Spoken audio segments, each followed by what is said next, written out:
حي على الفلاح.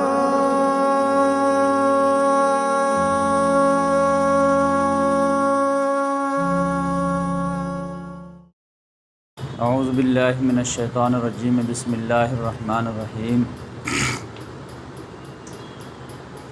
محمد الرسول اللہ والذین معہ اشداء علی الکفار رحماء بینہم. صدق اللہ العظیم.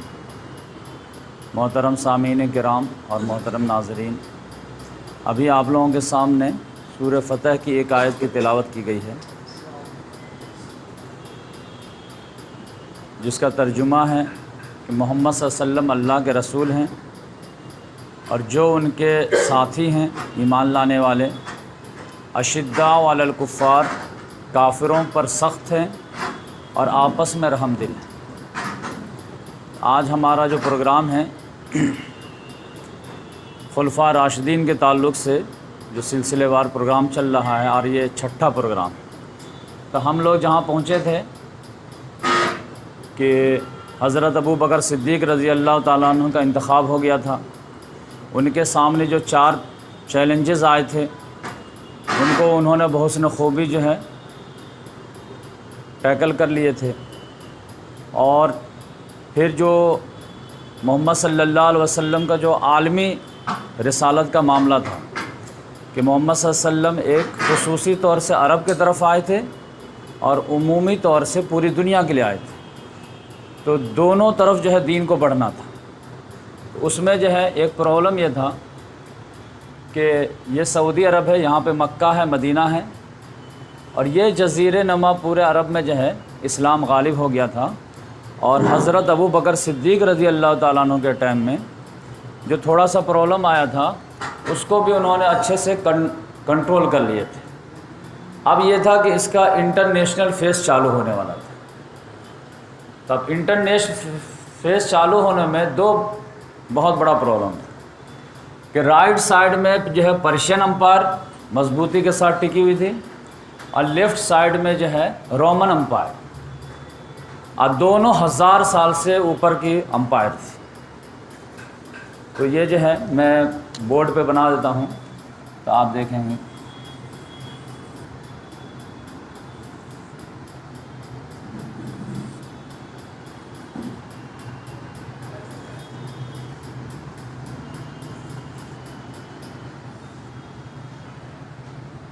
تو یہ سمجھے کہ یہ ایران ہے اور یہ پورا جو ہے آپ سمجھیے رومن امپائر، رومن، اور یہ پرشین امپائر.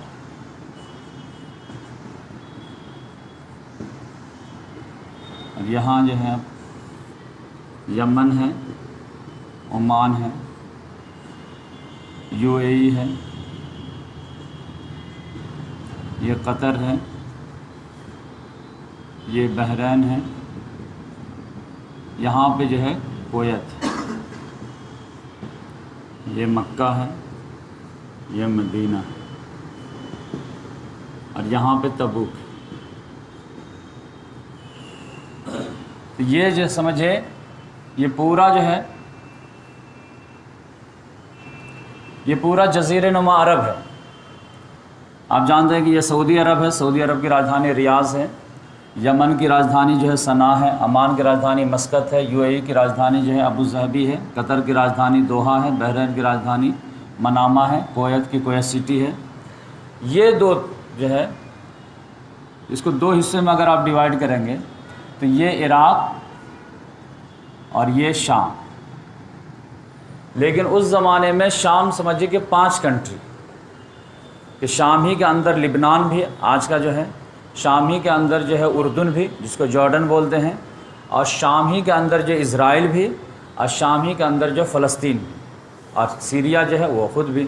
تو اس میں سے جو ہے یہ بعد میں بٹوارا ہوا ہے.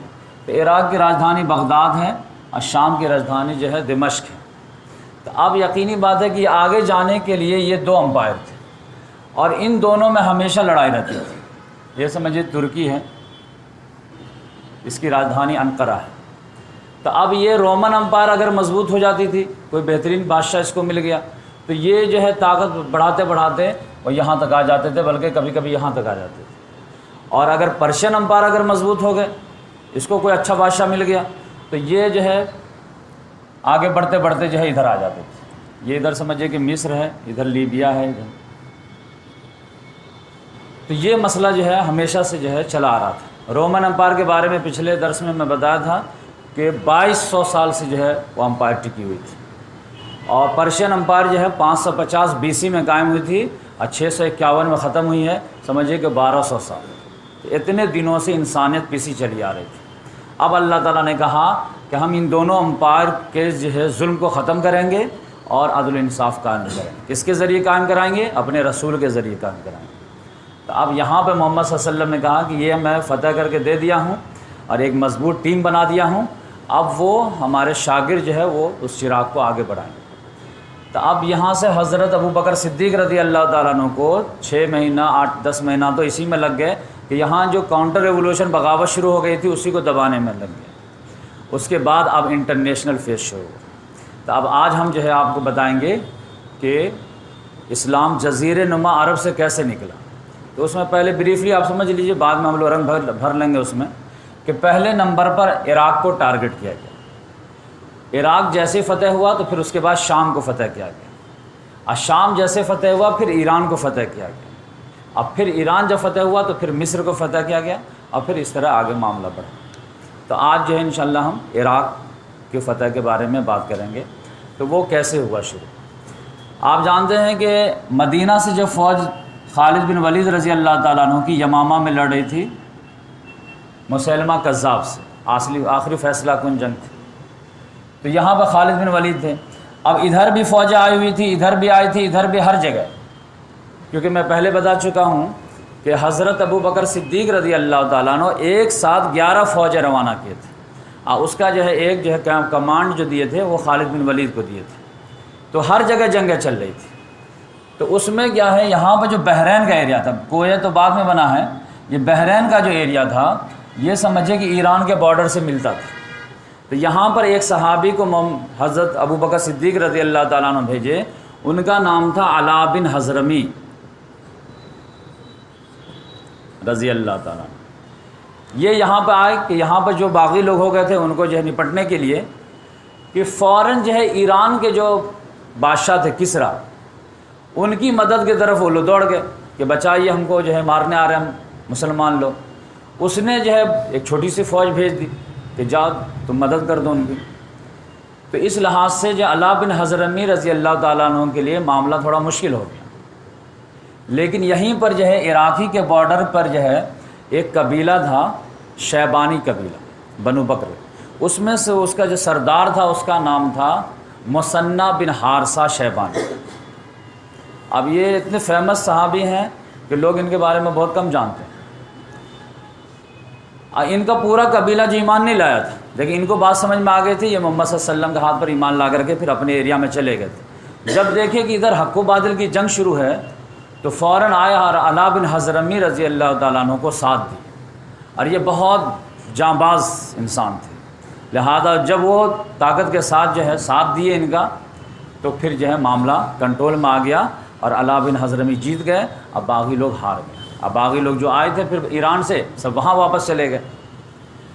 اور آپ سمجھیے کہ حضرت ابوبکر صدیق رضی اللہ تعالیٰ نے جب خلیفہ بنے ہیں تو یہ بالکل جو ہے عراق پہ جو ہے پرشین امپائر کا کنٹرول تھا، اور شام پہ جو ہے رومن امپائر کا کنٹرول تھا۔ یہ عرب جو آدھا آدھا بٹا ہوا تھا۔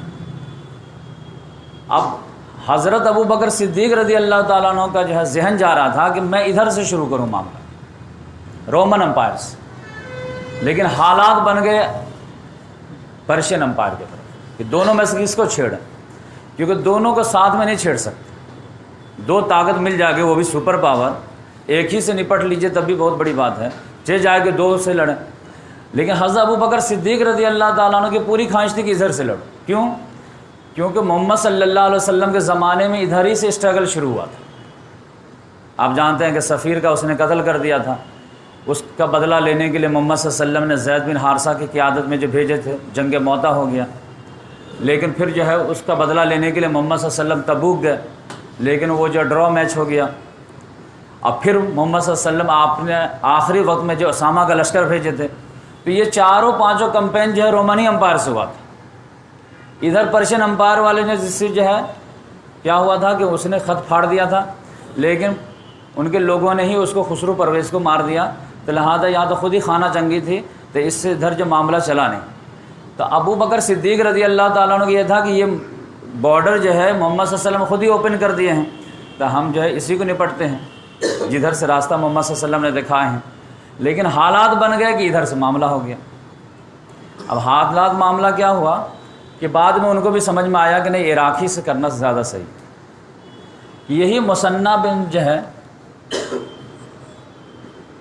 مثنیٰ بن حارثہ شیبانی رضی اللہ تعالیٰ عنہ، یہ آئے مدینہ میں اور ابو بکر صدیق رضی اللہ تعالیٰ عنہ سے ملاقات کی۔ کہے کہ دیکھیے یہ تو پورا ماشاءاللہ جو ہے جزیرہ نما عرب جو ہے کنسولیڈیشن ہو گیا ہے، اب کوئی مسئلہ نہیں ہے، لیکن یہ ایران والے آپ کو برابر پرابلم کریں گے۔ یہ بارڈر پہ بیٹھے ہوئے ہیں، اور جب جو آغاز کرنا ہی ہے تو آپ مجھے خالی آرڈر دے دیجئے، بس اجازت دے دیجئے، میں اپنے قبیلے والوں کو ساتھ لے کر کے ہی ان کی جو ہے حالت خراب کر دوں، خالی آپ کی پرمیشن کی ضرورت ہے، کیونکہ خلیفہ آپ ہیں، کہیں بھی جو ہے جنگ کرنی ہے تو آپ کی اجازت تو لگے گی، خالی آپ پرمیشن دے دیجئے، میں اپنے ہی بندوبست کروں گا، سامان وامان سب، اور ان کا بارڈر سے تو حالت خراب کرنا شروع کر دوں گا، کیونکہ یہ میرا اپنا ایریا ہے۔ تو حضرت ابو بکر صدیق رضی اللہ تعالیٰ عنہ کو لگا کہ بات بالکل معقول ہے، چلو گو ہیڈ، شروع کرو، ہم بھی تمہاری مدد کے لیے جو ہے کوشش کرتے ہیں۔ اب ایسا نہیں کہ اجازت دے دی تو تم کو اپنے حوالے چھوڑ دیں گے۔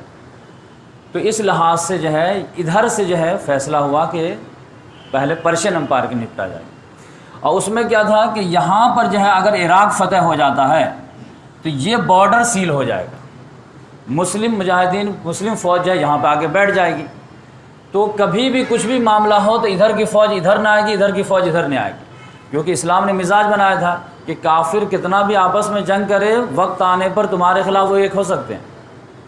تو یہ پرشین امپائر رومن امپائر لڑ رہے ہیں تو اس سے دھوکہ مت کھاؤ، کبھی بھی ان دونوں کا حالت خراب ہوگی، دونوں ایک ہو جائیں گے، پھر تم کو دبا دیں گے۔ لہذا ان کا دماغ چلا کہ پہلے یہ بارڈر سیل کر دیں، یہ بارڈر اگر سیل ہو گیا تو پھر ہم ادھر سے جو ہے شروع کریں گے، تو یہ ان کی مدد کے لیے نہیں آ پائیں۔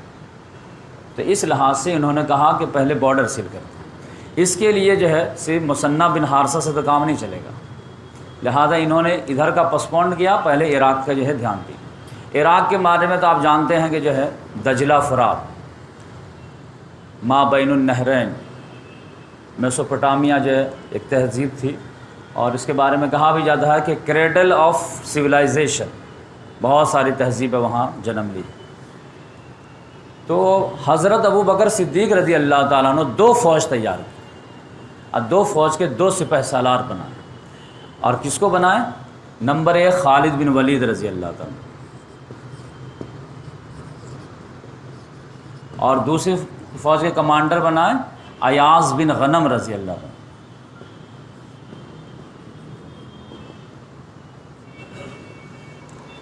اور دونوں کو جو ہے کچھ فوج دیے، اب بولے کہ آپ جائیے اور عراق کو ٹیکل کیجیے۔ اور عراق کو ٹیکل کرنے کے لیے انہوں نے منصوبہ کیا بتایا کہ خالد بن ولید ابھی یمامہ میں تھے، ان کو لیٹر لکھ دیا کہ آپ ادھر چلے جائیے مثنیٰ کی طرف، اور یہ ایاز بن غنم جو تھے وہ یہاں پہ تھے، نباج جگہ کا نام تھا،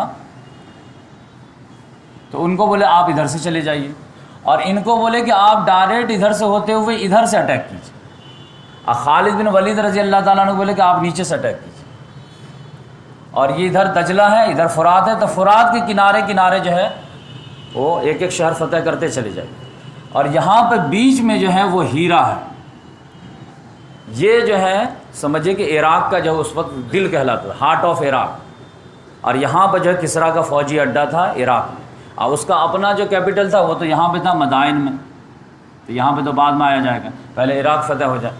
تو خالد بن ولید رضی اللہ تعالیٰ عنہ کو بولے کہ آپ نیچے سے عراق میں فتح کرتے اوپر چڑھیے اور ہیرا کو ٹارگٹ بنائیے، اور ایاز بن غنم کو بولے کہ آپ اوپر سے نیچے آئیے اور آپ بھی ہیرا کو ٹارگٹ بنائیے، اور دونوں بھائی آ کر کے ہیرا میں مل جائے، اور جو پہلے اگر پہنچ جائے گا فتح کرتے کرتے ہیرا، تو وہ جو ہے اپنے بھائی کا جو ہے امیر کہلائے، یعنی پھر دونوں فوج جا کے ایک جگہ جمع ہو جائے گی تو پھر امیر کون بنے گا؟ تو جو کامیابی حاصل کرے گا وہ۔ پھر جیسے تم کو ہیرا فتح ہو جائے تو پھر ایک بھائی یہیں پہ رہ جائیں گے اور دوسرے بھائی جو ہے پھر مدائن کو فتح کرنے کے لیے نکل جائیں گے۔ تو یہ ٹارگیٹ جو ہے چھوٹا سا دیے کہ ایسے آپ لوگ آگے بڑھیں۔ اب خالد بن ولید رضی اللہ تعالیٰ عنہ جیسے ہی نکلے تو ویسے ہی جو ہے یہاں پہ جو ہے مثنہ بن حارثہ تو جنگ چھیڑ چکے تھے، لیکن جنگ چھیڑنے کو چھیڑ دیے، لیکن ان کو فوج کی کمی محسوس ہوئی، تو فوراً اپنے بھائی مسعود بن حارثہ کو بھیجے حضرت ابو بکر صدیق رضی اللہ تعالیٰ عنہ کے پاس کہ تھوڑی سی فوج اور دے دیتے تو اچھے سے ہم ٹیکل کر لیتے۔ تو جیسے یہ خط آیا ویسے ابو بکر صدیق رضی اللہ تعالیٰ نے لکھا کہ آلریڈی میں تمہاری مدد کے لیے بھیج چکا ہوں فوج، اور خالد بن ولید کو بھیجا، تو آپ جو ہے اگر تمہارے پاس پہنچنے ہی والے ہیں تو پہنچیں تو ان کا شاندار انداز میں استقبال کریں، اور پھر عمارت ان کے لیے خالی کر دیں، کیونکہ خالد ان لوگوں میں سے ہیں جن کے بارے میں قرآن میں آیا ہے محمد الرسول اللہ والذین معہ اشداء علی الکفار رحماء بینہم، ان کی شان ہے کہ محمد اللہ کے رسول ہیں جو ان کے ساتھی ہیں، وہ ظالم پر سخت ہوتے ہیں اور آپس میں رحم دل ہوتے ہیں، تو تم ان کے لیے جو پوزیشن چھوڑ دینا اور ان کی قیادت میں لڑنا تم۔ تو انہوں نے کہا کوئی بات نہیں۔ خالد بن ولید رضی اللہ تعالیٰ نے جب پہنچے ہیں تو ان کو لگا کہ گیم تو اور بڑا ہوا، تو انہوں نے پھر ایک اور لیٹر لکھ دیا حضرت ابو بکر صدیق رضی اللہ تعالیٰ کہ میں تو یہیں یمامہ سے ادھر مڑ گیا ہوں، لیکن یہاں پر جب وہ پہنچے تو انہوں نے جو ہے مثنہ بن حارثہ کے پاس جو فوج تھی اور 3 مسلم لیڈر اور بھی لڑ رہے تھے چھوٹے چھوٹے، ان تینوں کو بھی دعوت دیے، وہ تینوں بھی جمع ہو گئے، تو مثنہ بن حارثہ وہ تینوں چاروں مل کر کے جو فوج جمع ہوئی وہ مشکل سے 8000 ہوئی، اور خالد بن ولید رضی اللہ تعالیٰ عنہ اپنے طرف سے جو لے کر کے آئے تھے مدینہ سے وہ 2000 تھے، تو 10,000 فوج ہوئی۔ اور یہاں پر ربیہ قبیلہ تھا تو اس میں جا کر کے جو ہے گھوم کر کے لوگوں کو شوق دلائے، تو وہاں سے جو ہے لوگ 8000 تیار، تو کل ملا کر کے 18,000 فوج تیار ہوئی عراق کو فتح کرنے کی۔ کیونکہ جاتے وقت جو ہے حضرت ابو بکر صدیق رضی اللہ تعالیٰ عنہ تھوڑا کنڈیشن سخت لگا دیے تھے، بولے تھے کہ دیکھیں یمامہ سے جا رہے ہو تو جو تمہارے ساتھ جو ہے مسیلمہ کذاب کے خلاف یا اور پہلے سے لڑ رہے ہیں 10 مہینہ سے، اب اس میں سے کوئی مجاہد گھر واپس جانا چاہے تو تم زبردستی مت کرنا، کوئی تھک گیا ہوگا تو یہ نہیں اب عراق فتح کر کے ہی گھر جائیں گے، ایسا نہیں، جو خوشی خوشی جانا چاہے اس کو لے لینا ساتھ میں، کوئی نہیں جانا چاہے تو اس کو گھر جانے دینا، نمبر 1۔ نمبر 2، ان ایریا میں کوئی خوشی سے شامل ہونا چاہے تو ان کو شامل کر لینا، لیکن کوئی نہیں شامل ہونا چاہے تو اس کو فرض مت قرار دینا، یعنی صرف جو شوق والا آدمی ہے اسی کو لینا۔ نمبر 3، ان میں سے جن سے جو ہے تم جو ہے جہاد کیے ہو مرتدین لوگوں سے، اب وہ لوگ اب توبہ کر لیے ہیں، تو توبہ کرنے والے میں سے کوئی کہے کہ میں بھی اب جانا چاہتا ہوں، تو نہیں، کہنا کہ نہیں، آپ ابھی رہیے، آپ کا ایمان کا پہلے ٹیسٹ ہوگا، اس کے بعد کچھ دنوں کے بعد دیکھا جائے گا۔ یعنی بالکل سالڈ لوگوں کو آ کر لے کر کے جائیے کہ جس کے دل کی پکار ہو کہ شہادت ہے مطلوب و مقصود و مومن، نہ مال غنیمت نہ کشور کی شے۔ تو آپ یقینی بات اتنی چھلنی جب لگا دیں گے تو آپ کو فوج کتنی ملے گی؟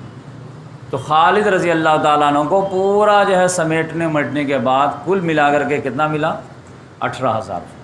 اور یہاں جن سے ٹکراؤ ہے ان کے پاس جو ہے لاکھوں میں اسٹینڈنگ آرمی ہے، تو آپ یقینی بات ہے کچھ تو ریشیو ہونا چاہیے نا۔ تو اس لحاظ سے انہوں نے خالد بن ولید رضی اللہ تعالیٰ عنہ ابو بکر صدیق رضی اللہ تعالیٰ عنہ کو لیٹر لکھے کہ دیکھیں مہم بڑا ہے، عراق کو چھیڑنا یہ سمجھیے کہ مد مکھی کے چھتے کو چھیڑنا ہے، تو چھیڑنا تو آسان ہے، اس کو سنبھالنا مشکل ہے، تو آپ تھوڑی سی اور فوج دیجیے۔ لیکن اس وقت جو ہے آپ جانتے ہیں کہ لوگ جو ہے وہ مرتدین وغیرہ سے اور جو ہے نبوت کا دعویٰ کرنے والوں سے جنگ کر کے تھک چکے تھے، لہذا جو ہے وہ بولے کہ ہمارے پاس فوج تو ہے نہیں، اب جو تھا میں تم کو دے چکا ہوں، لیکن تم ریکویسٹ کیے ہو تو میں ایک کو بھیجتا ہوں۔ تو حضرت ابو بکر صدیق رضی اللہ تعالیٰ نے ایک صحابی کو بھیجے، ان کا نام تھا قعقاع بن عمرو تمیمی۔ ان کو بھیجیں کہ جاؤ بھائی خالد نے بلایا ہے تو آپ چلے جائیے۔ اب مدینہ میں ہی لوگ کہنے لگے کہ کیا آپ ناٹک کر رہے ہیں، خالد نے فوج منگایا ہے، تب یقینی بات ہے کہ معاملہ زیادہ ہی ہوگا۔ تو اب آپ کہہ رہے کہ ایک آدمی چلے جاؤ تم بھائی، تو یہ تو مناسب نہیں لگ رہا ہے، کیا کر رہے ہیں آپ، کم سے کم 1000 تو بھیجیے۔ تو یہ ہسٹوریکل جملہ بولے حضرت ابوبکر صدیق رضی اللہ عنہ، کاکا جو ہے وہ ایک نہیں ہے، 1000 کے برابر ہے۔ کاکا جیسا مجاہد جس لشکر میں ہوتا ہے وہ لشکر جو ہے مغلوب نہیں ہوا کرتی۔ تم کیا سمجھو، جاؤ تم۔ تو پھر یہ گئے۔ اب واقعی میں آپ پوری ہسٹری بھی آگے بڑھے گی تو آپ کو لگے گا کہ انہوں نے رول نبھا دیا، اور سمجھے کہ وہ حضرت ابوبکر صدیق رضی اللہ تعالیٰ عنہ کے جو ہے وہ ذہن کتنا جو ہے وسیع تھا کہ آدمی کو بھی پہچاننے میں کتنا جو ہے وہ ماہر تھے کہ فوراً پہچان گئے کہ یہ بندہ جدھر رہے گا ادھر پاس میں بھاری رہے گا، لہذا یہ یہاں پہ آئے۔ اب یہاں پر جو ہے مصنع جو ہے شیبانی وہ ساتھ میں آ گئے، اور پھر ایک مضبوط فوج بنائے، اور یہاں سے شروع خالد بن ولید رضی اللہ تعالیٰ عنہ نے اپنے ہاتھ میں لیا معاملہ۔ ادھر ایاز بن غنم جو اوپر تھے تو ان کو تو بہت زیادہ کامیابی نہیں مل رہی تھی، لیکن خالد بن ولید رضی اللہ تعالیٰ عنہ نے کہا کہ ہم لوگ جو ہے پہلے جمع ہوں گے کہاں پہ، ابلہ میں۔ یہ ابلہ ایک جگہ کا نام ہے جو ابھی کا بصرہ ہے نا، تو وہاں پہ جو ہے پرانا شہر تھا، کہ ہم لوگ یہاں پہ جمع ہوں گے، اور یہاں سے جمع ہونے کے بعد جو ہے فوج کو 3 حصوں میں ڈیوائیڈ کر دی۔ اب بولے کہ ہم لوگ جنگ کہاں پہ کریں گے، جنگ کریں گے حزیر کے چشمے پہ۔ تو آپ یہ سمجھے کہ یہ یہاں سے ہیرا جانا ہے، ادھر ہے شہر، ادھر ہے، ایسے۔ تو بولے کہ حزیر پہ ہم لوگ جمع ہوتے ہیں، پانی کے چشمے پہ، اب وہیں پر ان سے جمع کریں گے۔ تو ابلہ ہی پر جو ہے خالد بن ولید رضی اللہ تعالیٰ عنہ نے جو ایران کا جو کمانڈر تھا اس کو ایک لیٹر لکھ دیے وارننگ والا، اور لیٹر لکھ دیے، اور وہ لیٹر جو ہے کیسا تھا، انہوں نے کہا کہ سلام علی من اتبع الہدی، سلامتی اس پر جو ہدایت کی پیروی کرے، تم کو میں دعوت دیتا ہوں کہ اسلام قبول کر لو، برابر کے بھائی بن جاؤ، اور اگر یہ منظور نہیں ہے تو ہم سے صلح کر لو، جزیہ ادا کرو، ہم تمہاری حفاظت کریں گے، تو تم بھی سلامت میں رہو گے، تمہاری قوم بھی سلامت میں رہے گی۔ اور اگر یہ بھی منظور نہیں ہے تو پھر تم کو سمجھ لینا چاہیے کہ میں ایک ایسی فوج لے کر کے آیا ہوں جس کو موت اتنی پیاری ہے جتنی تم کو زندگی پیاری ہے۔ اور یہ ان کا مشہور ڈائلاگ تھا، ہر جگہ وہ یہی تھریٹ دیتے کہ میں ایک ایسی فوج لے کے آیا ہوں جس کو موت اتنی عزیز ہے جتنی تمہیں زندگی عزیز۔ تو اب فائٹ کرنا تھا، آ جاؤ۔ تو یہاں پہ جو جس کو لیٹر لکھے تھے اس کا نام تھا ہرمز۔ یہ تو خود ہی جو ہے بڑے پائے کا جو ہے بہادر انسان تھا، اس نے اپنا کسریٰ کو جو لیٹر پہنچا دیا کہ دیکھیے یہ عرب سے تھریٹ آیا ہے تو یہ آپ کو میں بھیج رہا ہوں۔ لیکن وہ سوچا کہ جو ہے ادھر سے جب تک فوج آئے گی یہ عرب والے ہم سے کیا لڑ پائیں گے، لہٰذا ہم خود ہی جو ہے پہلے ہی ان کو نپٹ دیتے ہیں، اب گڈ نیوز جو کسریٰ کو بھیج دیں گے۔ وہ جو فوج آئی تھی نا تو آپ کی فوج کا میں انتظار نہیں کیا، میں خود ہی نپٹ کے جو ختم کر دیا، اور یہ مال غنیمت والا ملا ہے۔ لہذا یہ جو ہے وہ سینٹرل فوج کے انتظار کیے بغیر جو ہے اپنی ہی فوج لے کر کے میدان میں آ گیا، اور حزیر کے مقام کے چشمہ پہ پہلے جو ہے براجمان ہو گیا۔ خالد بن ولید رضی اللہ تعالیٰ عنہ کو جو پتہ چلا کہ ارے ہرمز تو پہلے پہنچ گیا وہاں پہ، اب پانی کو کیپچر کر لیا ہے، تو انہوں نے فوراً آرڈر دیا کہ نہیں اس جگہ پہ نہیں، پیدرا بدلو اور کاظمہ پہ جا کے لڑیں گے۔ تو کاظمہ ایک جگہ کا نام تھا، وہ بھی جو ہے پانی کا چشمہ ہی تھا، تو بولے کہ فوراً ادھر مڑ جائیں۔ اب جیسے ہی جو آرڈر دیے اور کاظمہ کی طرف جا رہے ہیں کہ کچھ دیر کے پتہ چلا کہ جو ہے ہرمز وہاں بھی پہلے پہنچ گیا ہے، اب پانی کیپچر کر چکا، کیونکہ وہ لوکل لوگ تھے اور یہ فورنر تھے، تو ان کو تو جو ہے شارٹ کٹ سب معلوم تھا، اور شارٹ کٹ مارا، فوج اتار دیا، اب پانی کا چشمہ پہ قبضہ کر لیا۔ اب پھر فوج بولے کہ آپ کیا کریں، کہ نہیں آپ جو سامان وامان اتارو، اب یہیں پہ فائٹ ہو۔ لوگوں نے منع کیا کہ ارے جب پانی ہی نہیں رہے گا تو کیسے لڑیں گے، کیونکہ پانی کے بغیر تو نہیں لڑ سکتے، جنگ جو ہے 1 دن چلے یا 1 ہفتہ یا 10 دن، وہ کوئی اس کی گارنٹی جو ہے نہیں۔ تو خالد بن ولید رضی اللہ کا زیادہ جو ہے چینج کرنا جگہ مناسب نہیں ہے، پانی اس کو نصیب ہوگا جو صبر والا ہوگا، جو حق پہ ہوگا۔ اب صبر کی لڑائی، پورا رمضان کیوں جو ہے روزہ رکھایا جاتا ہے، یہ پریکٹس کے لیے نا، کہ کبھی موقع پڑ جائے تو 12 گھنٹہ تم جھیل جاؤ. تو یہ اس لحاظ سے انہوں نے کہا کہ آپ کاظمہ پہ ہی لڑائی ہو. تو کہا اچھا ٹھیک ہے کوئی بات نہیں. تو سب لوگ یہ، لیکن اللہ تبارک تعالیٰ نے ساتھ دیا ان کا، اور جو ہے کل لڑائی ہونے والی ہے تو آج ہی بارش ہو گئی. تو خوب سب لوگ جو ہے نہا دھوا لیے اور جو ہے پانی پی وغیرہ لیے اور ایک دم فریش ہو گئے. اب اس کے بعد جو ہے کل فائٹنگ ہونے والی ہے، تو اس کے پاس تو بہت فوج تھی، ہمارے ڈبل فوج تھی. اور ہرمز جو ہے یہ چیٹنگ کرنے میں ماہر نمبر 1 تھا، ایک دم فیمس، کہ یہ سے جو ہے کوئی میدان میں نہیں جیتا، اس کے دھوکے سے چکمہ کھا جاتا. اور واقعی میں اس نے جو ہے گیم کیا. وہ کیا کیا کہ اپنے لوگوں کو جو ہے، جو اس کے بہترین فائٹر تھے، 10-20 کو جمع کیا، اب کلوز ڈور میٹنگ کیا. اب میٹنگ میں کہا کہ دیکھو، عام طور سے جب جنگ ہوتی ہے تو پہلے جنگ میں تو فوج ادھر رہتی ہے ادھر رہتی ہے، اب بیچ میں جو ہے ایک جو ہے ادھر سے نکل کے آتا ہے بہادر، اور ایک ادھر سے بہادر نکل کے آتا ہے. اب پہلے 1 to 1 ہوتا ہے، اور اس کے بعد جو ہے پھر عام جنگ شروع ہوتی ہے. تو ایسے 1 to 1 میں کیا ہوتا ہے کہ ادھر کا کوئی بہادر لڑکا نکلتا ہے، ادھر کا کوئی بہادر لڑکا نکلتا ہے، سپہ سالار نہیں نکلتا. جیسے جنگ بدر میں محمد صلی اللہ علیہ وسلم نہیں آئے تھے، حضرت علی رضی اللہ تعالیٰ عنہ آئے تھے. تو اسی طرح عام طور سے یہی اصول ہے، اور جب وہ دونوں کا معاملہ ہو جاتا ہے تو پھر پوری فوج بھیڑتی ہے. تو اس نے کہا کہ میں ایسا کروں گا کہ دعوت مبارزت کے لیے میں خود میدان میں آؤں گا. اب میں نعرہ یہ لگاؤں گا کہ تم میں کا امیر کون ہے وہ آئے مجھ سے لڑنے کے لیے. یعنی ادھر سے جو کمانڈر آ رہا ہے تو ادھر سے کبھی کمانڈر آئے، تو یقینی بات ہے کہ خالد کمانڈر ہے، ان کا وکٹ ڈاؤن کر دیے تو جیت تمہاری ہے. تو ایسا کرنا کہ جو ہے 1 to 1 لڑائی کے تو اصول یہ ہے کہ وہ دونوں آپس میں لڑیں گے، اور جب یہ ختم ہو جائے گا تو وہ اپنے اپنے کیمپ میں چلے جائیں گے. اس کے بعد پھر جو ہے عام جنگ شروع ہوگی. لیکن ایسا کرنا کہ ہم جب دونوں لڑ ہی رہے ہوں گے نا، کہ تم 20-25 جو ہے لپک کے آ جانا، اور ہم جو اس کو انگیج کیے ہی رہیں گے. اب 20-25 لوگ دھوکے سے اس کو مار دینا، یعنی وہ جو 1 to 1 کا جو اصول ہے اس کو توڑ دینا. اب ایک مدد ٹوٹ گیا کون دیکھنے جاتا کیا ہوتا نہیں ہوتا. لہذا اس کی جو فوج تیار ہو گئے کہ ٹھیک ہے 1 to 1 ہوگی، اور جیسے بیچ میں پکڑا پکڑی اٹھا پٹک ہوں گے اس میں ہم آ جائیں گے اور قتل کر دیں گے کہ کس نے غلط کیا. جنگ تو دھوکہ ہی کا نام ہے. تو اس لحاظ سے وہ جو ہے جب دونوں طرف فوج جو ہے تیار ہے تو وہ بیچ میں سے نکل کر کے آیا، اور اس نے کہا کہ کون ہے تمہارا امیر، ہے ہم سے 1 to 1 کرنے کی ہمت. تو خالد بن ولید رضی اللہ تعالیٰ نے تو مائنڈ نہیں بنائے ہوئے تھے، وہ تو سوچتے تھے کہ ہم میں سے کوئی جو ہے یہ مسنہ بن حارثہ نکلیں گے یا کاکا نکلیں گے، یہ جائیں گے.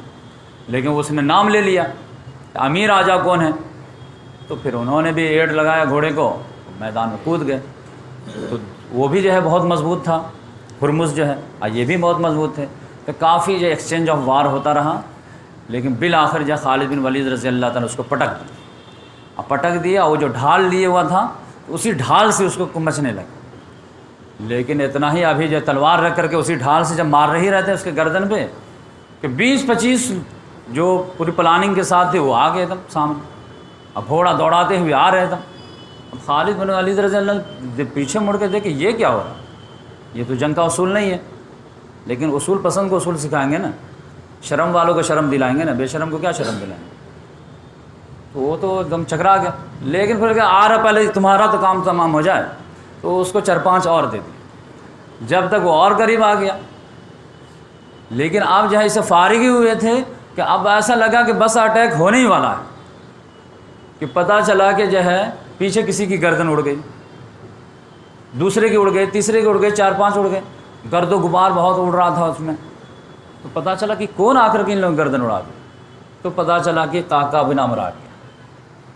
یہ اتنا جو ہے مطلب چاق و چوبند تھے کہ فوراً بھاگ گئے کہ یہ لوگ کہاں جا رہا. اور اتنے بہادر تھے کہ 20-25 کو اکیلے نہیں پڑتی، یعنی خالد بن ولید کو تلوار بھی ہاتھ میں لینے کا موقع نہیں دیے، اور خود ہی جو ہے سب کو اڑا دیا. اب جب مسلمانوں نے دیکھا کہ یہ جو ہے اس کا ہرمز میں مارا گیا اور جو 20-25 مین تھا وہ بھی گیا، تب تو مسلمان کو جوش آیا، ادھر ہی سے دوڑا دیا پوری فوج. اور وہ فوج جو ہے بھاگی، تو بھاگی تو پورا میدان چھوڑ گئے. تو مسلمان جو ہے دوڑاتے ہوئے مارتے پیٹتے جو ہے کھدیڑ دیے. خالد بن ولید رضی اللہ تعالیٰ مسنہ بن حارثہ کو بولے کہ ان کو ادھر ہی بھگاؤ ہیرا کی طرف، اور ہر قلعہ فتح کرتے چلے جاؤ. تو یہ فوج جو ہے یہاں پہ یہ سمجھے کہ کاظمہ میں ہار گئی بری طرح. تو پہلی ہار ہوئی. یہ سمجھیں کہ محرم 12 ہجری میں شروع ہوا معاملہ. 11 ہجری ربیع الاول میں حضرت ابوبکر صدیق رضی اللہ تعالیٰ عنہ خلیفہ بنے ہیں اور 9-10 مہینہ لگے ہیں ان کو پورا جزیرہ نما عرب کو ٹھیک کرنے میں. اور اس کے بعد محرم سے جو ہے یہ معاملہ شروع ہوا. تو کاظمہ فتح ہوا. اب یہ فوج بھاگ رہی تھی. اب ہرمز نے جو کسریٰ کو لیٹر لکھا تھا کہ عرب کی فوج آئی ہے, یہ دھمکی بھری خط دی ہے کیا کرنے کا, تو کسریٰ نے جو ہے ایک فوج دے کر کے بھیج دیا, یہ لو فوج, اور تم دونوں مل کر کے عرب فوج کو ختم کر دینا. اور اس کا سپہ سالار بنا دیے تھے, اس کا نام تھا قارن. قارن ابھی سینٹر سے آ ہی رہا تھا کہ یہ فوج بھاگی جا رہی ہے. کہ ارے کیا ہوا, ارے بہت مار کھائیں. کیوں پہلے کیوں لڑ گئے, ارے ہرمز جو ہے جلد بازی کیا, لڑ گیا, ہار گئے ہم لوگ, اب بھاگ رہے, بھاگو تم بھی. کہا نہیں بھاگنے کی کوئی ضرورت نہیں, بہت بڑی فوج لے کر کے آئے. تو یہ جو ہے ان کی ملاقات ہوئی, اس کا نام تھا مزار جگہ پہ جو ہے ملاقات ہوئی. تو قارن نے کہا ہم ہیں نا, ابھی تم ٹینشن کیوں لے رہے ہو, ابھی ہم لوگ لڑیں گے. تو خالد بن ولید رضی اللہ تعالیٰ عنہ کو پتہ چلا کہ یہ لوگ جو ہے پھر ایک جگہ جمع ہو گئے ہیں. تو پھر فوج کو آرگنائز کیے اور پھر اس طرح سے جو ہے مزار میں بھی جو ہے ان کی بری طرح جو ہے شکست ہوئی. اتنی بڑی شکست ہوئی کہ 30,000 لوگ اس کے مارے گئے. پھر یہ لوگ بھاگے. تو بھاگتے بھاگتے جو ہے پھر یہ لوگ ولجہ میں جو ہے پھر آرگنائز, پھر ولجہ میں بھی ہارے. پھر آگے بڑھ کر کے جو ہے وہ ایک جگہ کا نام تھا الیس, وہاں پہ بھی ہارے. یہاں تک کہ ہیرا پہنچ گئے. ہیرا کے سردار کو سمجھ میں آ گیا کہ بھائی خالد سے جو ہے ہم نہیں جیت پائیں گے. تو اس نے 1,90,000 درہم سالانہ پہ صلح کر لی. تو یہ جب ہیرا جب پہنچے ہیں اور جب جو ہے ڈے بائی ڈے لیٹر جا رہا, وہاں مدینہ آ رہا لیٹر, یہ جیت گئے, یہ جیت گئے, کاظمیہ جیت گئے, الحمدللہ, اللہ اکبر. سب لوگ مسجد نبوی میں بیٹھ کر کے جو ہے کان تو ادھر ہی لگا رہتے تھے کیا ہوا. تو اب مدینہ میں خبر آتی تھی کہ کاظمہ جیت گئے, مزار جیت گئے, ولجہ جیت گئے, الیس جیت گئے, مغیشیہ جیت گئے, ہیرا پہنچ گئے. اب یہ جو ہیرا جو ہے یہ تو ہیرا ہی تھا سمجھ. حضرت ابوبکر صدیق رضی اللہ تعالیٰ عنہ کو کتنی خوشی ہوئی آپ اندازہ لگائیے. وہ اپنی خوشی جو ہے مدینہ میں مسجد نبوی میں سارے صحابہ کرام کو سنا رہے تھے, تو کنٹرول نہیں کر پا رہے تھے. ایک طرف خوشی بھی ہو رہی تھی, ایک طرف جو آنسو بھی نکل رہے تھے. اور جو ہے ڈائلاگ کیا بول رہے تھے, مدینہ والو غور سے سنو, تمہارے شیر نے دشمن کے شیر کے چھکے چھڑا دیے, تمہارے شیر نے اس کے شیر سے جو گوشت چھین لی. اور پھر جب اور بھی جو ہے خوشی جو ہے برداشت نہیں ہوئی, تو کہا کہ کیا عرب کی عورتیں جو ہے خالد جیسا جانباز پیدا کرنے سے عاجز آ گئی ہیں کیا, کوئی اس سے مقابلہ کرنے کا لائق نہیں ہے کیا. تو یہ جو ہے خوشی کے جو ہے الفاظ نکل رہے تھے. تو یہاں تک جو ہے کیپچر کر لیے. اب انہوں نے جو ہے یہاں پہ قعقاع بن معبد کو جو ہے اپنا جو ہے نائب مقرر کیے. اب بولے کہ اب ہمارا بھائی کدھر ہے, وہ تو آ ہی نہیں رہا, وہ بھی تو 10-20 کلومیٹر جو فتح کرتا کہ نہیں کرتا. تو پتہ چلا کہ وہ انبار ہی میں جو ہے اٹکے ہوئے ہیں. وہ بڑی فوج ان کو مل گئے تھے اور چاروں طرف سے جو ہے گھیر لیا تھا ان کو. تو یہ جب گئے ہیں تو پھر جو ہے وہ مصیبت ٹلی ہے. تو دھیرے دھیرے جو ہے ادھر سے بھی فتح ہونا شروع ہو گئے اور 11 جو ہے جنگیں جیتے ہیں یہ دونوں. اور یہ تقریباً جو ہے مشکل سے 1 سال کے اندر. اب آپ سمجھے 1 سال کے اندر تو اتنے جو ہے ٹورنامنٹ لوگ نہیں جیتے, وہ بھی ہوم گراؤنڈ پہ نہیں. ہماری ٹیم اگر آسٹریلیا چلی جاتی ہے تو خالی جو ہے بام سے کھاتی رہتی. اب آپ سمجھ جائے کہ یہ پورا جیت گئے. پورا جیتنے کے بعد یہ بارڈر سیل ہو گیا. بارڈر سیل ہوا تو اب یہ ہے کہ آرڈر کیا تھا کہ یہ مدائن کی طرف جانا ہے ایک تو یہاں پر. لیکن حضرت ابوبکر صدیق رضی اللہ تعالیٰ عنہ کو مائنڈ چینج ہو گیا. میں بتایا کہ ان کا پورا جو ہے وہ دلی خواہش کیا رہتی تھی, جو محمد صلی اللہ علیہ وسلم کے وہ ہم کریں. پورا دل ادھر تھا کہ نہیں, محمد صلی اللہ علیہ وسلم ادھر اوپن کر کے گئے تھے تو میں ادھر اوپن کرتا ہوں. اچانک ایک میٹنگ بلا لیے سارے صحابہ کرام کے جو شورا میں تھے, جو سمجھے عشر مبشرہ ان کا شورا تھا. تو بیٹھا ہے, بولے دیکھو یہاں سے تو بہت اچھی خوشی آئی ہے الحمدللہ. سال بھر میں جو ہے یہ تقریباً ہم 11-12 جنگ جیت چکے اور ہیرا ہی جیت گیا, پورا عراق جیت لیا سمجھے. اب یہ ہمارا بارڈر سیل ہو گیا.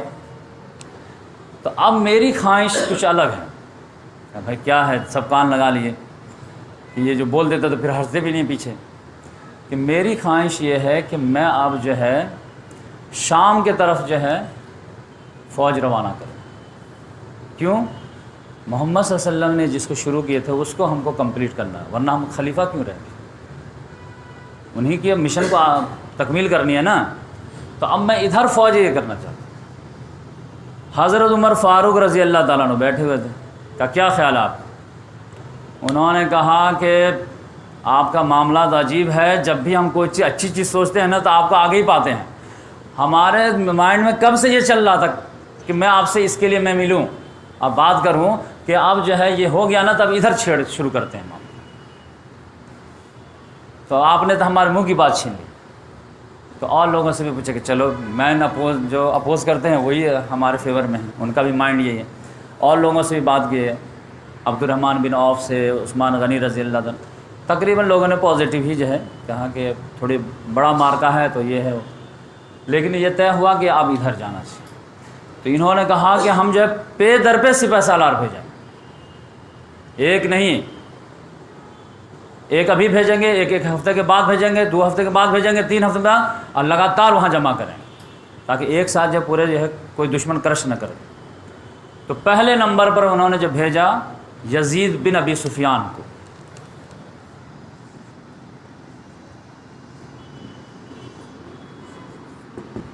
ان کو کہاں بھیجا؟ دمشق، کہ آپ جائیے دمشق پہ جو ہے آپ وہاں کے ایریا کو جو کنٹرول کر کے رکھیے۔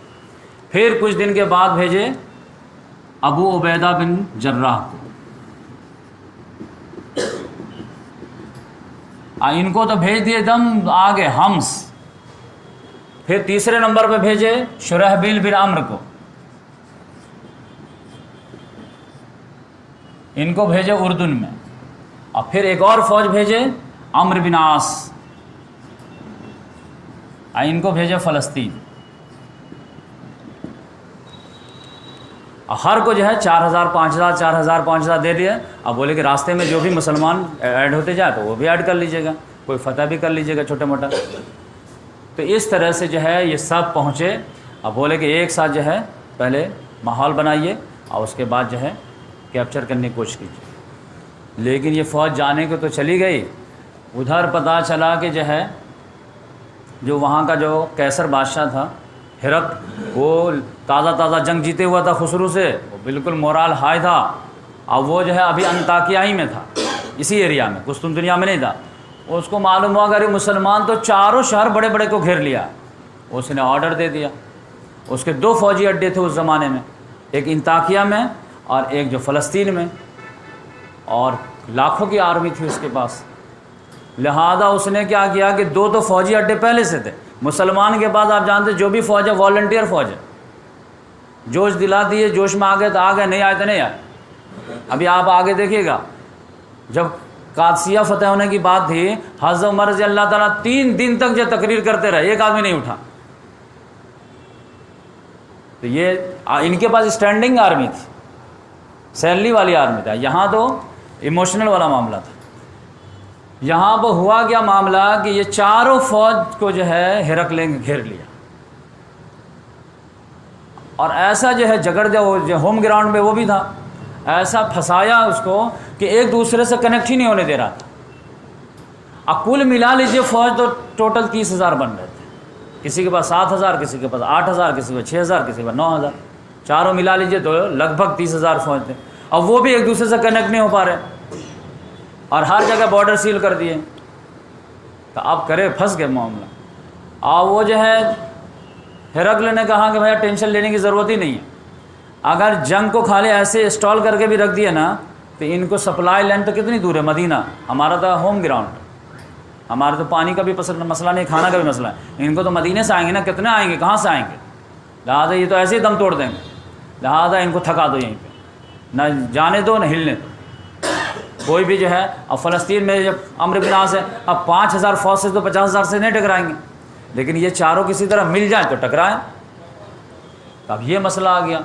اب یہاں پہ مدینہ میں حالت خراب کہ 30,000 معاملہ جو ہے گڑبڑ ہو رہا۔ تو اب ادھر سے جو پورا جو ہے ڈیلی خطوط آ رہے ہیں کہ فوج کم پڑ رہی ہے، آپ بھیجیے. اور ادھر مدینہ میں تو فوج ہے ہی نہیں. 20,000 تو عراق میں فوج انگیج ہے، اور 30,000 جو تھا وہ آپ کو دے کے بھیجے ہیں 4 کو. 50,000 فوج تھی. اب ابو بکر صدیق رضی اللہ عنہ کہ ہمارے پاس ہے ہی نہیں، ہم کیا کریں. ادھر سے وہ کیا جاننے گئے، بولے کہ آپ ہمارے پاس پرابلم ہے، دیجیے ہم کو فوج، بھیجیے اگر جیتنا تو بالکل جو لاسٹ میں معاملہ بڑی نازک ہو گیا. تب حضرت ابو بکر صدیق رضی اللہ تعالیٰ نے کہا کہ ہم اب آخری گیم کھیلتے، رکس لیتے، لاسٹ جو ہے کارڈ ہے وہی ہم استعمال کرتے ہیں، اب جو ہونا ہوگا ہوگا. لوگوں نے کہا کیا ہے آخری کارڈ آپ؟ سب لوگ گھبرائے ہوئے تھے کہ آخری بس خالد کو بھیجوں گا میں. کہا خالد کو بھیجیں گے؟ عراق میں تباہی مچوائیں گے کیا؟ پھر عراق کا کیا ہوگا؟ وہ تو خود ہی 20,000 فوج ہے، اور وہ ابھی جو ہے یہ خالی عراق فتح ہوا نا، پورا روم پرشین امپائر تو باقی ہے نا ابھی. اس کے بعد جو ہے کئی لاکھ آرمی ہے نا، اس کو کون سنبھالے گا؟ کہا کچھ بھی ہو جائے تو ادھر جو ہے مرنے دوں گیا. تو ایک رکس لیتے ہیں کہ خالد کو جلد سے جلد بھیجتے ہیں اور اس کو بولتے ہیں کہ ایز سون ایز پاسبل جو ہے وہاں سے جو ہے شام کو فتح کرو اور پھر جلدی سے عراق آ جاؤ. کہا یہ کچھ تھوڑے نا جو ہے بچوں کا کھیل ہے جو آپ ایسے سے کر رہے ہیں. کہا لیکن کوئی آپشن بھی تو نہیں ہے، تمہیں آپشن ہے تو بتاؤ. ایک ہی آپشن ہے، اس کو استعمال کرنا پڑے گا. تو جو لوگ اپوز کر رہے تھے تو ان کے پاس بھی واقعی میں کوئی آپشن نہیں تھا. انہوں نے حضرت ابو بکر صدیق رضی اللہ عنہ سمجھایا بھی کہ دیکھیے عراق کو ہم بارڈر خالی نہیں کر رہے، 20,000 فوج ہے نا، اس کو ہم بولیں گے کہ 10,000 لے کر کے جاؤ یہاں سے، اور 10,000 جو چھوڑ دیں گے. کس کے بھروسے چھوڑیں گے؟ ارے چھوڑیں گے جو مثنہ بن حارثہ ہے نا، یہ بھی تو جاں باز ہے، یہ سنبھال لے گا، ٹینشن نہیں لو. کچھ ہی دنوں کی بات ہے پھر جو ہے. تو کہا اچھا ایسا ہے، کہا ٹھیک ہے گو ہیڈ. تو یہاں سے جو ہے لیٹر گیا خالد بن ولید سے کہ ارجنٹلی جو ہے آپ جو ہے شام پہنچیے. اب سارا راستہ تو بلاک ہے، تو پہنچیں گے کہاں سے؟ تو اب یہ ہے کہ یہ ان کو معلوم تھا کہ ہرقل کو کہ ادھر ہی سے جو فوج آ سکتی ہے، ان کو اس راستے پہ بھی بیٹھا دیا تھا. اب جو ہے جلد سے جلد پہنچنا تھا اور سیفلی پہنچنا تھا. تو اس کے لیے ایک ہی راستہ تھا. اب وہ راستہ کون سا تھا؟ یہ پورا ریگستان کا راستہ. آپ جانتے ہیں عراق میں جو ادھر آبادی ہے یا شام میں ادھر آبادی ہے، بیچ میں ڈیزرٹ ہے اور وہ اس میں کچھ نہیں ہے. اب یہ ڈیزرٹ آدمی جو ہے نا، اگر نارمل بھی آپ چلتے تو کم سے کم 5 دن میں کراس کر پاتے، ایک تنہا آدمی بھی چلے گا. اب پوری فوج تو کچھوا کی چال چلتی ہے. اب خالد بن ولید رضی اللہ تعالیٰ اپنی فوج کو جمع کیا، بولے کہ کوئی اپائے نکالو کہ اس راستے کے ذریعے سے ہم کیسے پہنچیں گے، کیونکہ ہمارے بھائی ادھر پھنسے ہوئے ہیں اور امیر وقت جو ہے آرڈر آیا ہے. تو بھائی 5 دن کیسے کسی کو بھوکا رکھیں گے، بنا پانی کے رکھیں گے؟ کہا نہیں کچھ بھی تو جانا ادھر ہی سے، آپ ایز سون ایز پاسبل جیسے پہنچنا مجھے. تب جو ہے ایک صحابی کو مائنڈ میں جو ہے آیا کہ ہم وہ راستہ پار کیے ہیں، اب وہ راستہ کسی طرح میری جان بچ گئی تھی، تو وہ اسی پہ ہم اللہ تعالیٰ کا شکریہ ادا کر رہے ہیں، اور آپ تو فوج کی بات کر رہے ہیں. کہا نہیں تم کو آئیڈیا سوچو. تو آئیڈیا ان کے دماغ میں آیا، پھر چپ ہو گئے. کہا نہیں بولو کیا آئیڈیا آ رہا تھا تم کو؟ نہیں جانے دیجیے. نہیں بولو کچھ بھی ہے آئیڈیا. کہا کہ دیکھیں ایک صورت ہو سکتی ہے، ایسا کرتے ہیں ہم لوگ کہ اونٹ کو جو ہے نا 2-3 دن جو ہے پہلے بھوکا پیاسا رکھتے ہیں، پھر جب بہت زیادہ پیاسی ہو جائے گی تو اس کو پانی پلائیں گے بھرپور، ٹنکی فل کر دیں گے، اور پھر اس کے بعد اس کا منہ بند کر دیں گے، باندھ دیں گے، اور پھر جو ہے ریگستان میں چلا دیں گے. رات میں چلیں گے، دن میں تو دھوپ میں چل ہی نہیں سکتے. پھر یقینی بات ہے یہ جو ہے ریگستان کا جہاز اونٹ یہ تو برداشت کر لے گا ٹھیک ہے، لیکن گھوڑا اصل تو وہاں تو فائٹنگ میں تو گھوڑے کی ضرورت ہے. تو گھوڑا لے جائیں گے تو گھوڑا تو جو ہے وہ 12 گھنٹہ بھی برداشت نہیں کرے، وہ تو نازک جانور ہے، گرچہ پھرتیلا جانور ہے. تو اس نے وہ آئیڈیا دیا کہ گھوڑے کے لیے کیا کریں گے، جب گھوڑے بہت زیادہ پیاس سے نڈھال ہونے لگیں گے تو اس میں جو لاغر اونٹ ہوگا نا اس کو ذبح کر دیں گے، اور اس کا گوشت جو ہے جو فوج ہوگا اس میں کھلا دیں گے، اور اس کے جو ہے ٹنکی سے پانی نکلے گا وہ گھوڑے کو پلا دیں گے. اس طرح کاٹتے کاٹتے جو ہے کسی طرح پار کر جائیں. کہا ویری گڈ آئیڈیا. کہا لیکن رکس بہت ہے، 5 دن ہم کیسے 12 گھنٹہ کا روزہ رکھتے ہیں، حالت خراب رہتی ہے. کہا کچھ نہیں، جنون میں سب کچھ ہوتا ہے. تو اس لحاظ سے جو ہے 5 دن میں جو ہے پورا صحرا کراس کر، آپ سمجھ، اب پہنچ گئے وہ شام.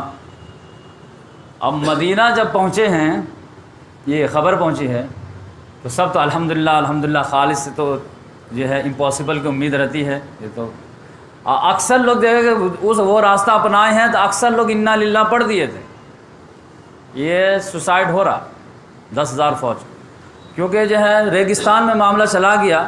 2 دن کا سفر آپ طے کر چکے ہیں، تو آپ نہ ادھر آ سکتے نہ ادھر جا سکتے. ایسا تو نہیں کہ جہاں جا کے آپ کو اس زمانے میں تو آپ نہ ادھر آ سکتے نہ ادھر جا سکتے. لیکن جب خبر آئی 5 دن کے بعد کہ پہنچ گئے تب سب لوگ الحمدللہ. اور پھر جو ہے خالد بن ولید کی تعریف سب جو ہے. لیکن جو ہے حضرت عمر رضی اللہ تعالیٰ نے عجیب موڈ بنائے ہوئے تھے. حضرت ابوبکر صدیق رضی اللہ عنہ نے کہا کہ ارے آپ کو کیوں غصہ آئے، اتنا موڈ چہرہ، اتنا اچھا جو ہے معاملہ ہوا ہے، اتنی اچھی نیوز آئی ہے، تو آپ خوش نہیں ہیں؟ کیا خوشی کی بات ہے اس میں؟ کہا ارے خالد جو ہے وہ پورا صحرا پار کر دیا، آپ کو خوشی نہیں، پہنچ گیا وہاں. کہا اتنے بڑے رسک لینے کی کیا ضرورت تھی؟ اس کے پاس جو ہے کیپیسٹی ہے کہ ہم 5 دن برداشت کر لیں گے، لیکن کیا فوج کے جو ہے جان کو داؤ پہ لگانے کی کیا ضرورت تھی؟ اب وہ الگ اسٹائل سوچنے میں. تو بہت زیادہ بحث ہوئی، اور ان میں جو آپس میں خوب جو ہے مطلب ڈیبیٹ خوب کرتے تھے، لیکن بعد میں پھر جو ہے خدا کے واسطے جڑے رہتے تھے. تو اس لحاظ سے جو ہے خالد بن ولید یہاں پہ پہنچے ہیں. پھر وہ کیا ہوا معاملہ وہ ہم آپ کو بعد میں بتائیں گے، جنگ یرموک اگلے لیکچر میں. لیکن اسی میں جو ہے معاملہ ہو ہی رہا تھا کہ حضرت ابوبکر صدیق رضی اللہ تعالیٰ عنہ کی طبیعت ڈاؤن ہونے لگی. تو حضرت عائشہ رضی اللہ تعالیٰ عنہ فرماتی ہیں کہ ایک دن سردی کا دن تھا کہ ابو جان جو ہے نہا لیے اور اسی سے بخار آئے، ٹھنڈی لگ گئی. تو 15 دن بیماری کی حالت میں جو ہے رہے. اور جمادی الاخری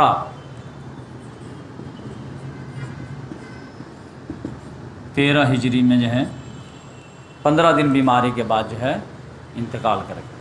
تو اس میں انتقال سے پہلے جو ہے انہوں نے کہا کہ لوگ آئے بیماری میں عیادت کرنے کے لیے، اور انہوں نے حوالے کر دیا کہ عمر فاروق کو کہ آپ نماز پڑھایا کیجئے، اور جو ہے اب تو میں بیمار ہو گیا ہوں. تو لوگ آتے تھے یاد کرنے کے لیے. تو پھر لوگ جو ہے کہنے لگے کہ آپ چلے جائیں گے تو آپ کے بعد کیا ہوگا. تو انہوں نے بھی کہا تو میری موجودگی ہی میں، حیاتی ہی میں تم لوگ چن لو، تو میں بھی مشورہ کچھ دے سکتا ہوں. تو ہو سکتا ہے کہ پھر اتنا اختلاف نہ ہو جتنا میری زندگی میں کم ہوگا. تو تم لوگ مشورہ کر کے بتاؤ کہ کس کو خلیفہ بنایا جائے. سب لوگ مل جل کر کے جو ہے کہنے آپ جو چن دیجیے گا نا وہی. آپ سے زیادہ جینیس کون ہو سکتا ہے؟ آپ سے زیادہ بہترین مشورہ کس کا ہو سکتا ہے؟ آپ جس کو بولیں گے نا ہم لوگ، کیونکہ ہم پہ چھوڑ دے تم لوگ کہاں. تو پھر جو ہے انڈیویجول ایک ایک کر کے بلائے. عبد الرحمن بن عوف کو بلائے. اچھا آج بتائیے کہ عمر کے بارے میں کیا خیال ہے؟ عمر فاروق جیسے جو ہے بولے کہ اب خلیفہ کا چننے والا معاملہ ہے، وہ تو ڈنڈا اٹھائے نکل گئے. بولے کہاں جا رہے بھیا، یہ تم لوگوں کا معاملہ ہے، تم لوگ چن لو، جس پہ تم ایگری اس پہ میں بھی ایگری، ابھی میں جا رہا ہوں. تو وہ تو اپنا مجلسی سے نکل کر کے چلے گئے. تو ان کے مائنڈ میں تو پہلے سے تھا ہی ابو بکر صدیق رضی اللہ تعالیٰ عنہ کے. تو عبد الرحمن بن عوف سے پوچھے کہ عمر کے بارے میں کیا خیال ہے. انہوں نے کہا آپ مجھ سے بہتر جانتے ہیں عمر کو، ہم سے کیا مشورہ ہے. تو وہ سمجھ گئے کہ اچھا ہی پازیٹیو ہے. عثمان غنی سے جو ہے پوچھے کہ تمہارا کیا خیال ہے عمر کے بارے میں.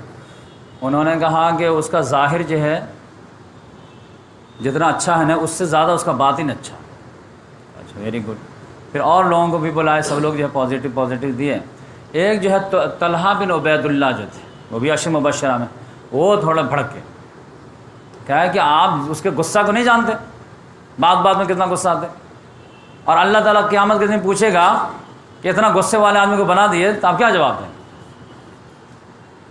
تو انہوں نے کہا کہ میں یہ جواب دوں گا کہ اے اللہ جتنے باقی صحابی تھے ان میں سب سے اچھے کو میں بنا کے آیا تھا. بقیہ جو ہے انسان غلطی سے تو پاک نہیں ہے، تو اب انہی میں سے چننا ہے نا. تو اس لحاظ سے میں کہوں گا کہ میرے نگاہ میں جو سب سے اچھا تھا، ورنہ اگر پارشلٹی کرنی رہتی تو میرا بیٹا موجود. عبد الرحمن بن ابی بکر موجود ہے، عبداللہ بن ابی بکر موجود ہے، اس کو بنا دیتا، اپنے رشتہ دار کو بنا دیتا۔ کوئی اعلان بھی کہ دیکھو بھائی عمر کو بنایا ہوں لیکن اپنے رشتہ دار کو نہیں بنایا ہوں، بالکل خاندان الگ الگ ہے دونوں کا۔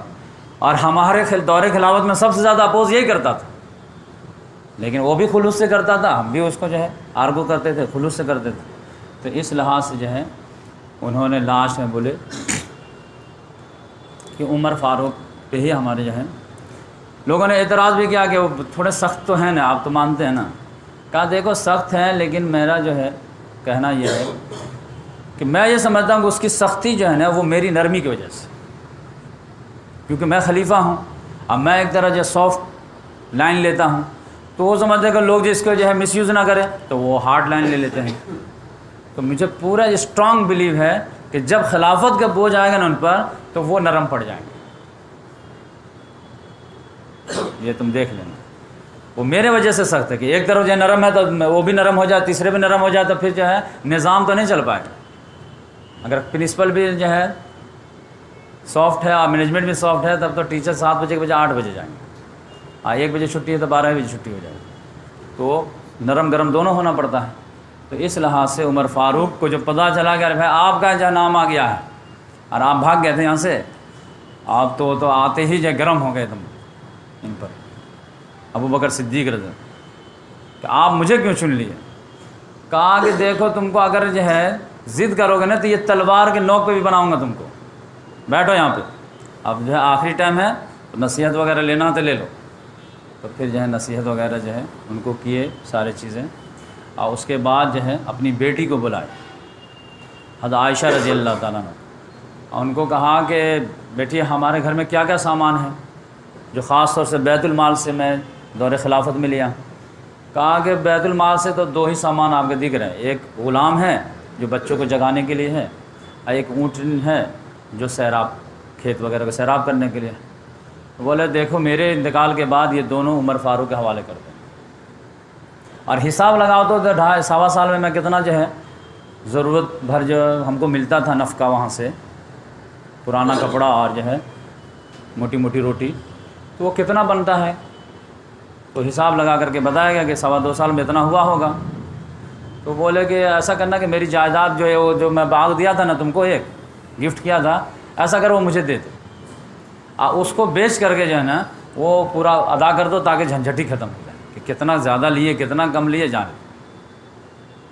تو بیٹی سے وہ دیا ہوا لے کر کے آپ پھر جو ہے اس کو جو ہے جو بھی لیے تھے وہ بھی حوالے کر دیں، اور کس انداز میں لیتے تھے وہ ایک واقعہ آپ کو سناتا کہ ان کی جو وائف تھی ان کو جو ہے کبھی حلوہ کھانے کا دل کیا، تو جو بیت المال سے شکر وغیرہ جو ہے گڑ وغیرہ یا جو چاول کا آٹا وغیرہ یا جو بھی آتا تھا تو اس میں تھوڑا تھوڑا جو ہے ایک مٹھی کپچ لیتی تھی اور رکھے جاتی تھی۔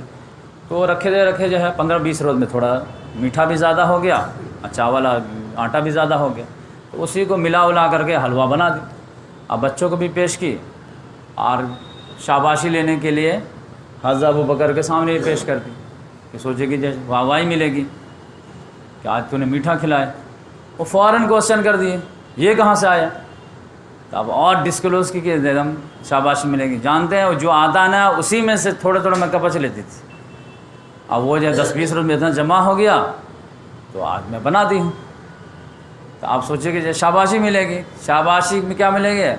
اچھا تو اس کا مطلب یہ ہے کہ ایک مٹھی زیادہ آتا ہے بیت المال سے ہمارے یہاں، ہمارا اتنا ہی میں کام چل جاتا۔ فوراً بیت المال والے کو آرڈر دیے کہ کل سے 1 مٹھی کم کر دیجیے۔ تو اس لیول کا وہ لیتے تھے۔ حد تو یہاں تک آ گئی کہ بیٹی سے بولے کہ آج کون سا دن ہے بیٹی؟ بولے کہ 2 شنبہ ہے۔ محمد صلی اللہ علیہ وسلم کا انتقال کب ہوا تھا؟ تو 2 شنبہ کو۔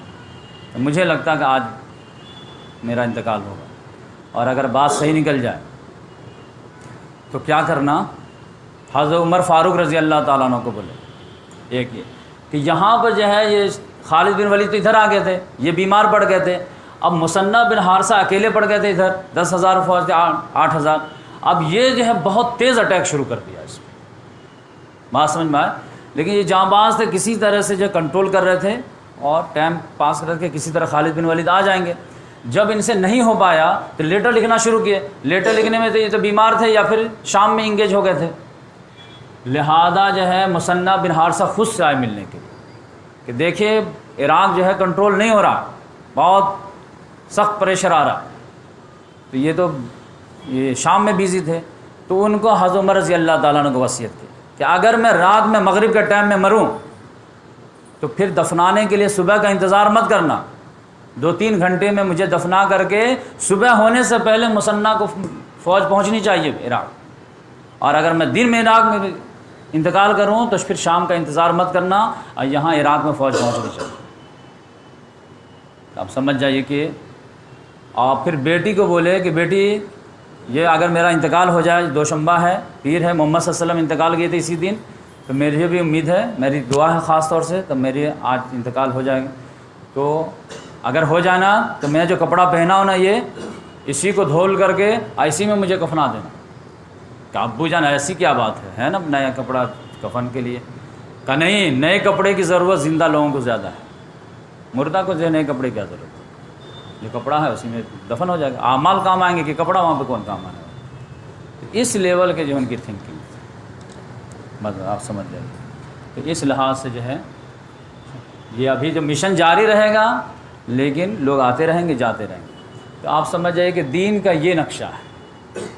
اور ایک ہمارے یہاں دیکھیں کہ اگر کوئی جنگ کرنا تو دور کی بات ہے, جنگ کی بات کر دینا تو آپ دیندار نہیں ہیں. یہ دنیا پرست آدمی. پچھلے ہفتے میں آپ کو جو ہے وہ آیت جو سنایا تھا, الف لام میم غلبت الروم فی ادنی الارض ومن بعد غلبہم سیغلبون فی بضع سنین, کہ رومی ہار گئے پھر جیت جائیں گے, ہار جائیں گے جیت جائیں گے. تو ان کو خوشی ہوتی ہے, ان کو غم ہوتی ہے. اس سے کیا میسج ملتا ہے؟ کچھ میسج ملا کہ نہیں ملا؟ کہ 590 میں یہ آیت نازل ہوئی ہے. محمد صلی اللہ علیہ وسلم کو نبی بنے ابھی 5 سال ہوئے ہیں, اور چند صحابہ کرام ہیں جن کو ہم لوگ جو ہے الٹریٹ سمجھتے ہیں. انٹرنیشنل لیول پہ کیا چل رہا تھا ان کو ڈے بائی ڈے معلوم ہو رہا تھا کہ کون جیت رہا کون ہار رہا, اور اس پہ وہ ریئیکشن دے رہے تھے کہ اپنا جس سے ریلیشن ہے اگر وہ جیتا تو وہ خوشیاں مناتے تھے, اور اگر اپنے کو زخم پہنچی تو ان کو غم ہوتا تھا. جیسے ہم لوگ کان لگا کر کے آسٹریلیا اور جو ہے انگلینڈ کے میچ دیکھتے رہتے ہیں, سنتے رہتے ہیں کون جیتا, فیوریٹ ٹیم جیت گئے تو خوشی مناتے. آج آپ جو ہے اس زمانے میں جب کہ پرنٹ میڈیا ہے, الیکٹرانک میڈیا ہے, سوشل میڈیا ہے, لیکن اچھے دیندار لوگوں کو معلوم نہیں کہ ترکی میں کیا چل رہا, ترکی اور جو رشیا کا جو ہے مین پرابلم کیا ہے, شام میں کیا چل رہا, سعودی میں کیا چل رہا, لیبیا میں کیا چل رہا. اچھے دیندار لوگوں کو معلوم نہیں, بلکہ میں تو کہتا ہوں اقامت دین کا نعرہ لگانے والوں کو معلوم نہیں کہ کہاں پہ دین غالب ہو رہا کہاں پہ نہیں ہو رہا. دنیا سے بے خبر ہیں اور فخر محسوس کرتے ہیں کہ ہم ایسے دیندار ہیں کہ آسمان سے اوپر اور زمین سے نیچے کی بات کرتے ہیں. یہ تو صحابہ کرام تھے جو دنیا کی بات کرتے تھے, دنیا کے لیے فائٹ کرتے تھے. یہ آپ سمجھ جائیے. یہ مسجد جو ہے یہ عبادت گاہ نہیں تھی, یہ تربیت گاہ تھی. عبادت کا رول تو آپ کو جو ہے روئے زمین کے چپے چپے پہ نبھانا تھا. کفر اگر آپ کی عبادت کے ہونے کے باوجود دندنا رہا ہو تو ایسے جو عبادت سے کیا مطلب ہے؟ تو اس لحاظ سے آپ سمجھ جائیے کہ یہ اسٹوری بک نہیں ہے. ان لوگوں کے بارے میں محمد صلی اللہ علیہ وسلم بول کے گئے تھے علیکم بسنتی, علیکم وسنت الخلفاء الراشدین المہدیین, کہ تم پر لازم رہے گی میری سنت بھی اور میرے ہدایت یافتہ راشدین کی بھی. اور یہ جو ہے جیسے محمد صلی اللہ علیہ وسلم کی سنت ہے ویسے ابو بکر صدیق کی سنت ہے, عمر فاروق کی سنت ہے, عثمان غنی کی سنت ہے, علی مرتضیٰ کی سنت ہے. اور آپ دیکھ لیجئے امت کے لیے کتنی بے چینی ان کو نظر آتی ہے. 1.25 سال میں آپ کو کبھی جو ہے سکون سے حضرت ابو بکر نظر آئے آپ کو؟ لوگ کہتے ہیں کہ ہمارا پرائم منسٹر جو 18 گھنٹہ کام کرتا ہے, میں تو کہتا ہوں یہاں تو 24 گھنٹہ کام ہو رہا. وہ تو جو مائک سے جو کھا لیجیے الیکشن جیت کے تھے, یہاں تو پورے امپائر کو الٹ کے رکھ رہے. تو یہ جو ہے آپ کو جو ہے یہ اسٹوری جو ہے یہ اسٹوری بک نہیں ہے. یہ سمجھیے کہ جو چیز چھپا دی گئی تھی نا اور نماز روزہ حج زکوٰۃ تک لا کر کے سمیٹ کے رکھ دیا گیا تھا, تو اسی کا آئینہ ہم دکھانے کی کوشش کر رہے ہیں کہ یہ خلفائے راشدین کو جب تک آپ نہیں پکڑیں گے تو پھر یقینی بات ہے کہ عزت اور جو ہے بلندی آپ کے مقدر کہاں سے بنے گی. آپ اپنے اسلافی کو جو ہے چھوڑ دیے، نہ نبی کو جو ہے۔ یقینی بات ہے صحابہ کرام خلفاء راشدین یہ سب اس لیے کیے تھے کہ محمد صلی اللہ علیہ وسلم کو پکڑ کے کیے تھے، اور ہم لوگ انہیں کو چھوڑ دیے۔ تو اس وجہ سے جو ہے آج بھی قوم جو ہے مسلمانوں کا معاملہ کہ ہر جگہ آپ دیکھ لیجئے کہ سیڈ ہی نیوز آ رہا، جہاں اقلیت میں وہاں بھی، اور جہاں اکثریت میں وہاں بھی۔ آج ہی سعودی میں کیا ہو، اب نیوز پڑھی، خود ہی خاندان والے کے 3-4 گور جیل میں ڈال دی، تو پتہ چلا اپنا ہی اپنے کو مار رہا ہے۔ تو اس لحاظ سے جو ہے جو سماج آپ کو دین بتا رہا نا اس کے پیچھے مت بھاگیے۔ میں جو ہے میرے پورے درس کے تھیم ہی یہی ہے کہ دین جو ہے قرآن میں سیرت میں ایک الگ دین ہے، وہ ایک جو ہے غلبے کی بات ہے۔ اللہ تعالیٰ کہتا ہے کہ یہ زمین ہماری ہے تو اس پہ ہماری حکمرانی جو چلے۔ ہمارے بندے کہاں ہیں؟ ایک مسلمان جو ہے وہ صرف عابد نہیں ہے، وہ اللہ کا سپاہی ہے، اللہ کا نمائندہ ہے، جہاں پہ رہتا ہے اللہ کی حکمرانی کے لیے کوشش کرتا ہے۔ اور یہی صحابہ کرام کیے تھے، تو پھر یہی صحابہ کرام کو اللہ کی مدد آتی تھی اور بڑی بڑی فوجوں سے ٹکرا جاتے تھے۔ اور یہ کبھی آپ غلط فہمی مت رہیے گا کہ یہ لوگ جو ہے ظلم کرتے تھے، ظلم کبھی بھی نہیں کیے۔ ان کی ہمیشہ جنگ آپ دیکھیں گے ہسٹری میں اپنے سے بڑی طاقتوں سے ٹکرائیں، اپنے سے چھوٹی طاقتوں سے نہیں ٹکراتے تھے، مائنورٹی کو نہیں مارتے تھے یہ کبھی۔ ہاں رومن امپائر سے ٹکرانا ہے تو یقینی بات ہے کہ اس کا مطلب ہے کہ آپ کو خدا پہ بھروسہ ہے۔ پرشین امپائر سے ٹکرانا ہے تو آپ کو خدا پہ بھروسہ ہے۔ ایسا نہیں رہتا تھا کہ کروڑوں ہیں 10,000 سے بھیڑ گئے، کبھی آپ ہسٹری میں لا کے ثابت نہیں کر سکتے۔ اپنے سے بڑے سے وہ کہتا تھا بھائی کیسے تمہارے پاس نہ ہتھیار ہے نہ فوج ہے، کیسے ٹکرا؟ خدا ہمارے ساتھ ہے۔ کیوں خدا تمہارے ساتھ ہے؟ حق پر ہم ہیں، تم باطل ہو، کیسے پتہ چلے گا؟ آؤ میدان میں، کس کو مدد آتی ہے اللہ کی، کس کو نصرت آتی ہے اللہ کی، وہ فیصلہ کرے گا۔ جنگ بدر میں یہی ہوا تھا نا کہ ہم کم ہونے کے باوجود میدان میں آ رہے ہیں کیونکہ ہمیں خدا پہ بھروسہ ہے کہ خدا کی مدد آئے گی اور ہم جیتیں گے۔ اب کیوں جیتیں گے؟ کیونکہ ہم حق پہ ہیں، تم باطل پہ ہو۔ تو اصل یہاں پہ جو ہے دنیا میں کس کی چلتی ہے؟ گاڈ کی چلتی ہے۔ اور گاڈ کس کے ساتھ ہے؟ جو اس کے ساتھ، تو ہم گاڈ کے ساتھ، اس دعوے کے ساتھ میدان میں آتے تھے۔ تو اس لحاظ سے جو ہے میں صحابہ کرام کے دور کا نقشہ کھینچنے کے لیے میں جو ہے چند اشعار پہ جو ہے اپنے لیکچر کو کنکلوڈ کرتا ہوں، جو علامہ اقبال نے جو ہے، میں اپنا ایک مشن یہ بھی بنایا ہوں کہ آپ لوگوں کو علامہ اقبال سے بھی انٹروڈیوس کراؤں۔ تو ہر لیکچر میں میں جو ہے 4-5 اشعار جتنے بھی یاد ہو پائیں گے تو میں آپ سے شیئر کرا دوں۔ تو جہاں پہ انہوں نے جو ہے سارے جہاں سے اچھا ہندوستاں ہمارا لکھے، وہ بہت فیمس ہوا، تو وہاں پہ انہوں نے اس کے بعد جو ہے ان کو احساس ہوا کہ تھوڑا سا جو ہے میں میسج کو ڈاؤن کر دیا، تو پھر اس کے جواب میں ایک اور اچھا لکھے، اور وہ کیا تھا؟ ترانے ملی، اور سارے جہاں سے اچھا کیا ہے؟ ترانے ہندی۔ تو ترانے ہندی کے جو ہے بہت پسند آیا، لیکن ترانے ملی جو ہے ملت کو بہت پسند آیا۔ تو وہ کیا ہے کہ چین و عرب ہمارا، ہندوستاں ہمارا، مسلم ہے ہم وطن ہیں سارا جہاں ہمارا، اور توحید کی امانت سینوں میں ہے ہمارے، آسان نہیں مٹانا نام و نشاں ہمارا۔ اور دنیا کے بت قدوں میں پہلا وہ گھر خدا کا، ہم اس کے پاسباں ہیں اور وہ پاسباں ہمارا۔ اور تیغوں کے سائے میں ہم پل کر جواں ہوئے ہیں، آسان نہیں مٹانا نام و نشاں، خنجر ہلال کا ہے قومی نشاں ہمارا۔ اور باطل سے دبنے والے اے آسماں نہیں ہم، 100 بار کر چکا ہے تو امتحاں ہمارا۔ اب مغرب کی وادیوں میں گوجی اذاں ہماری، تھمتا نہ تھا کسی سے سیل رواں ہمارا۔ اور اے گلستان اندلس، وہ دن ہے یاد تجھ کو، تھا تیری ڈالیوں میں جب آشیاں ہمارا۔